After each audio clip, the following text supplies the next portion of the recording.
Hi friends, how are you all doing today? I hope you're doing well. Today, let's talk about the wonderful topic of school. These are just some pieces of advice wish I'd known earlier on in my schooling career. We're going to be talking about a bunch of things: dating, academics, extracurriculars, and kind of keeping balance in your life. Just a ton of things that I feel like I've gained a lot of experience and knowledge on. I'm going into my third year of college right now. I don't know, my relationship with school is really weird. I was kind of a try-hard overachiever, but also a slacker a lot of the time. Like, there were certain things I'd work really hard on, but also I was a major procrastinator. Didn't get the most amazing grades or test scores, but I would sometimes succeed in other things. And I don't know, I was just always busy with extracurriculars. Now in college, I'm honestly kind of a bum. I don't want to say bum, but definitely taking a lot more of the relaxed style. I'm going to a community college currently. Yeah, just a lot of things in my mindset have changed, and we're just gonna be covering all of those. Let's start off with the main thing school is there for, which is academics. When it comes to trying to get good grades, which it isn't the sole purpose of school, and I'll talk more about later, but of course we all want to get pretty decent grades and be learning to our best ability. My best advice is to just do your work, do your homework, do your schoolwork. Most of the times you'll be able to pass or do pretty well in a class as long as you're doing the work that's assigned to you. The only times I've seen people fail or get really horrible grades is when they're not showing up, not doing any of the assignments. It's really hard to fail a class if you're doing everything. And of course, don't be afraid to ask for help when you need it. That's something I wish I did so much earlier on. I was just very shy, I guess, in asking for help. It's just kind of hard, and teachers feel sometimes unapproachable, but a lot of times teachers will be really nice. If you miss something, or better yet, if you think you can't get something done, ask them in advance. Say, something popped up and I'm really cramming for these other classes, or some kind of family situation happened. Most of the times I feel like teachers will be very understanding of that, so I'd say just communicate with them if you need extensions or anything. Can't promise you'll always get it, but it doesn't hurt to ask. Just do whatever you have to do to get things in. Even if you know it's not going to be your absolute best work, just try to submit something. Show that you took the effort to at least try, and again, ask if you can submit things late. You'll kind of get the vibes of your teachers and professors if they're super chill and will probably accept it a few days later, a couple hours later. Sometimes they have really strict policies and just don't accept it. So for those, prioritize those and kind of take your more chill teachers. I don't want to say take advantage of them, but if they are offering the option of turning in late work, don't make them your top priority. Those can be a little lower down the line, but of course still do your work for them, do your work for all your classes. Also remember that people have different learning speeds, and just enter any learning space with lots of different levels of understanding of things. So that might mean you're doing better than everyone else, and oftentimes that might be that you're doing worse than everyone else. And just kind of realize that that's gonna happen. Don't stress over it. Realize everyone has their own strengths and weaknesses. Like I said, ask for help when you need it. Go to office hours for sure if professors offer that. Utilize your resources online, especially in this day and age. YouTube videos, Khan Academy, that's all there to help you. But again, like I said, everyone enters a class with different background knowledge, and try not to dwell on it. If you're kind of struggling more than others, chances are other people are also in the same boat as you. It's just kind of shame to talk about it. Honestly, yeah, just really try not to think about too much. Just try your best. Get help from people who you think you can trust. Find people who are patient. If your schools offer tutoring or something, definitely take advantage of that. And also remind yourself that grades are not everything. They really are not. They really are not at all. Yeah, grades were something I feel like I told myself this, focus on being a well-rounded student and whatever, but whenever I'd get a bad test score, I would really knock myself down for it. And even if you tell yourself that, that grades don't matter so much and it's not the end of the world, sometimes it's hard. It's so ingrained in our heads that grades or these certain metrics are the one and only measure of our success or intelligence. It is really hard to get over that. Of course, that doesn't mean slack in all your classes. Try your best, but B's, C's, they're all passing still. As long as you're learning and you feel like you're doing your absolute best, you know, that's all that really matters. So even when it comes to like test scores, if you're like a junior, senior in high school worrying about SATs and ACTs, I'd say put a little effort into them, you know, pick up maybe a prep book or something, just acclimate yourself to the type of questions and the time limits you're gonna have. I took like 1 or 2 days to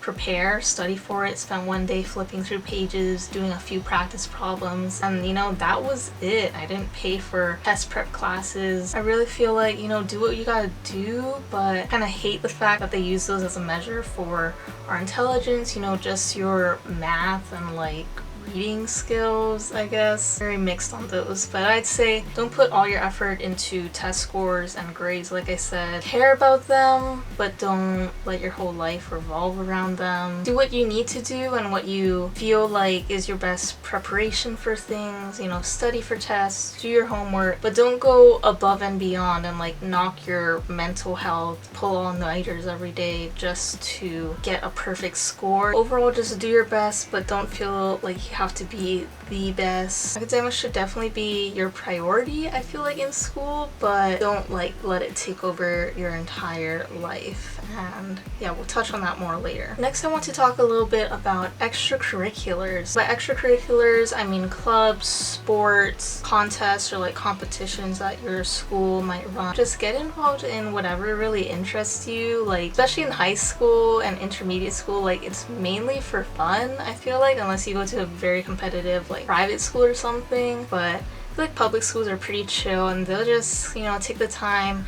to teach people the sport. As long as you're a pretty good team player, are nice to everyone, show up to practices, they'll be chill. Same thing goes for clubs or like other competitive groups that may be on campus. Don't expect to be like amazing at it and wait to be amazing before you join something. Just join it and you're gonna be able to make a lot of friends there and go on maybe trips or just, you know, expose yourself to different opportunities that you wouldn't get when you're just going to school just for the school portion, the education portion. A lot of the fun is really in the extracurriculars. See what you find yourself being very happy doing and like don't mind working hard at. For me, extracurriculars were like a huge part of especially my high school experience. I was in band and a few clubs and organizations on campus, held leadership positions in them. I also kind of did sports, but was kind of a faker in those, not gonna lie. Pretty much I kind of sucked at them because I was so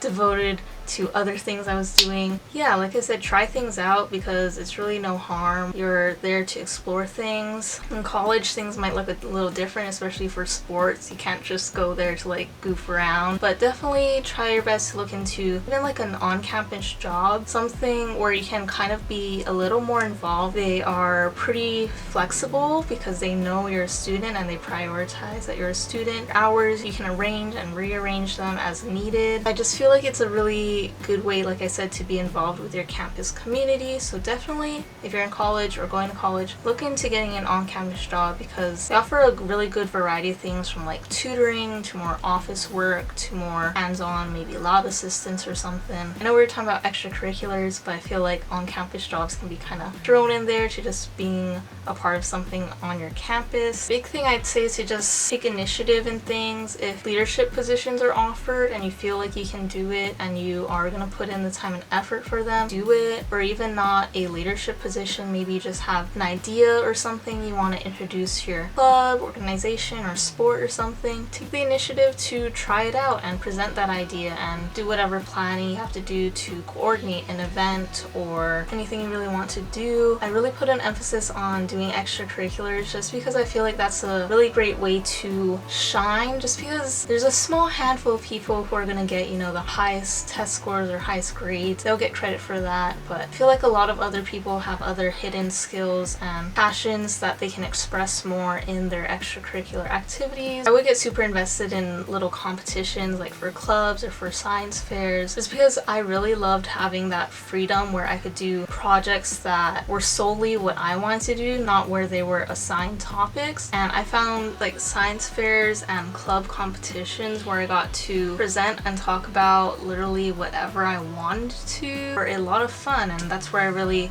grew an interest for like presenting and talking about my ideas. Like I said, it was kind of a weird student. Like I was a bit of a procrastinator and slacker in a lot of things, especially in classes that I didn't really enjoy. But once it came to something like a project where I could do it on any type of thing, research or build something, anything like that, I could get really into it and really invest my time and energy into it and feel very happy doing so. I think if you're like me, I wish I could say it was like super fun going to classes and stuff, but honestly it wasn't. I didn't look forward to going to school or the classroom setting. I look forward to it overall because of things like clubs and extracurriculars where I could see friends and practice certain things that did bring me a lot of joy. I think it's super important to talk about that and focus on that, because like I said, not everyone is going to be amazing at like the book smart type of stuff. There's so many other skills that you can get good at, and overall just investing your time into something is really what's important. You're going to learn a lot of things, like just how to commit to something, how to take pride in your work. Definitely make time for extracurriculars, you know, maybe even like in college, if it's not an extracurricular, maybe there's some other like art classes or more elective type things where it's for fun and not related to your major or degree program. In the past, I've done like my music classes when I was still playing bassoon and saxophone. I found that was a lot of fun for me, taking lessons for them, playing in different ensembles. Definitely try a few things out, and I think it's just gonna make your whole college or high school experience a lot more fun. Next, let's talk about making and keeping friends. So I don't know how else to say this, but I think the biggest thing is to just be a nice person. Be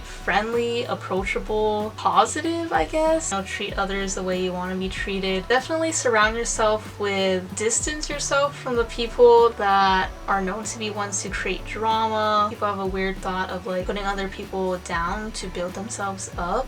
But, you know, it's just not cute. Don't do it. Don't make assumptions about people. Get to know people first. Be a pretty calm and like chill, collected person. Learn to manage your emotions. Like if something irritates you, learn to just not make it a bigger deal than it has to be. If you feel like you do need to speak up on it, like definitely do. But just try not to get more people involved in it than you need to. Make it an issue between you and the person you're having any drama with. Don't need to get the whole school involved. Surround yourself with people that are kind of on the same wavelength as you. Be your natural self, and just like relationships, like don't try to rush into any friendships. The good ones that are there to last will slowly develop over time, I'm sure, and you'll really see who your true friends are. As you grow and learn more about yourself, you'll see exactly what kind of person you are and what kind of people you like to surround yourself with. Just want to throw in a quick little note on dating and like more intimate relationships, I guess. I've actually been with my boyfriend since our sophomore year of high school, which is really crazy because I feel like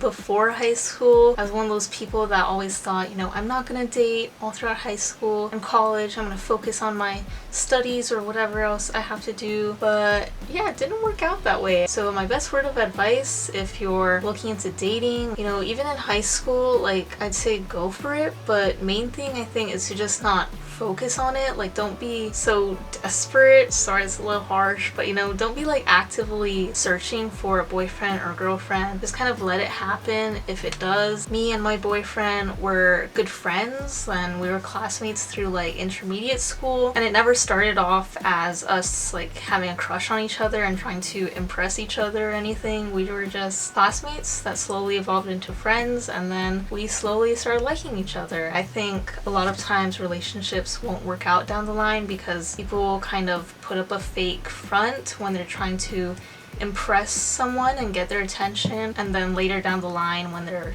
more true colors kind of come out is when people are like, oh wait, that isn't what I signed up for here. So best advice I'd say is to just be yourself, and you know, don't change anything about yourself to try and impress a person because it's not going to work out in the long run. Stay in your own lanes, and you know, you're there to support each other along your personal journeys. You're not meant to adapt everything you do to fit the other person's wants and needs. Just know you're there to grow with one another. Things aren't always going to be perfect, and and that's what a relationship is, knowing how to go and tackle those challenges. I think I'd love to make another video talking about relationships. Relationships are a whole nother topic. Intimate relationships really do take up a lot of time and energy and everything, so just be intentional with it, in my opinion. Yeah, stay tuned for another video more on relationship advice and insight, I guess. And finally, I just want to talk a little bit on like balancing, especially your mental and like physical health. I kind of talked about like not putting all of your worth into your grades, but also like your accomplishments with extracurriculars maybe. Really don't tie yourself and your worth to whatever you achieve. You are worth so much just as you are. It's kind of really hard, I feel like, in high school and college, which is just such a competitive environment, I'd say. The best piece of advice if you're kind of struggling with comparing your achievements to others, just don't have the mindset where if someone else is doing well, that means you're not doing well. Really work on just remembering all your small little victories, because we're all just dealing with our own personal struggles, so don't ever discount your own successes, even if they are a bit smaller. And yeah, just realize everyone's working hard. Other people are often in the same boat too. They're just trying to be their best selves, so their wins are not your loss. Everyone can be succeeding in their own things. And also just remember that it's okay to quit sometimes, or like let certain things go. If you feel like you're being overwhelmed by things, drop a class, quit a job, quit a club or sport. Really, there's nothing wrong with letting things go, and it's actually a really bold and brave move to say, you know what, I can't handle this and I need to let this certain thing out of my life because it's sucking out energy from me that I could be devoting to other things. Especially in college, you know, make your schedule to a level you can manage. If you know you have to work, don't need to take so many classes. Know that that's taking up so many hours of your day. Even in high school, you know, you might need to be working, so maybe you can't devote so many hours to a certain club or sport you used to be really into. And you know, just things change over time. Interests, values, and our challenges and situations outside of the classroom are always changing, and you're just gonna have to adapt. But it's okay to let certain things go if you now realize other things need more of your attention, or you just can't handle it. Sometimes we just can't, you know? And finally, a word on remembering that your mental and physical health is so important. Things like your sleep and getting proper nutrition and getting exercise, those are all things that are gonna give you the energy to succeed in everything else I talked about. Your relationships, your academics, your extracurriculars. You can't do that if your body is not doing well and your mental health is not doing well. Just remember that, you know, put yourself first, and by yourself I mean your actual self, your actual body and mind, not your grades. And I'm glad I was never someone super fixated on my grades or like pulling all-nighters or whatever, but I definitely experienced my fair share of burnout with just the amount of extracurriculars and just random things I was putting so much time and energy into, where I wasn't putting that same time and energy into myself. You know, at the same time it's hard because I think it is important to really push yourself and explore your interests. It's a very experimental stage of just testing your limits, and you're gonna just learn over time how to adapt. Second year of college, I kind of took a whole 180, and like in some ways I was a lot more lax. Now I'm trying to find that balance of still being involved and all that stuff, but also taking time for myself. And yeah, it's just kind of a trial and error thing, but I definitely emphasize that, you know, your mental and physical health should be priorities. Take those moments to reflect and kind of notice when you might be struggling in things or need to switch things up, because like I said, it's never something to be ashamed of when you need to either ask for help or let certain things go. It's all about growth, and sometimes growth means letting go of something else so that you can excel in some other things you actually care more about. Got a lot more to say on a lot of those different topics, but that was my brief guide to surviving high school or college. I hope you guys found it helpful. Let me know in the comments down below if you have any advice for people in high school or college, or just school in general. Happy back to school. Wish you guys the best of luck, and hope you guys have a great rest of your day. Bye!